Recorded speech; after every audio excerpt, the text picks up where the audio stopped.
বিয়ে করনি কেন? হ্যাঁ? আবার বিয়ে করনি কেন? তোমার হাজবেন্ডের কথা বলো।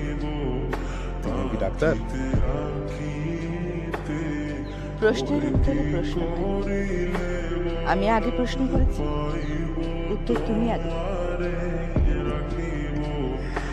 জন্ম, মৃত্যু, বিবাহ তো মানুষের হাতে না। আমার কি সাধ্য আছে আরেকবার বিয়ে করবে? মেয়েরা অনেক কিছুই পারে, যা পুরুষের জন্য একেবারেই অসম্ভব। যেমন?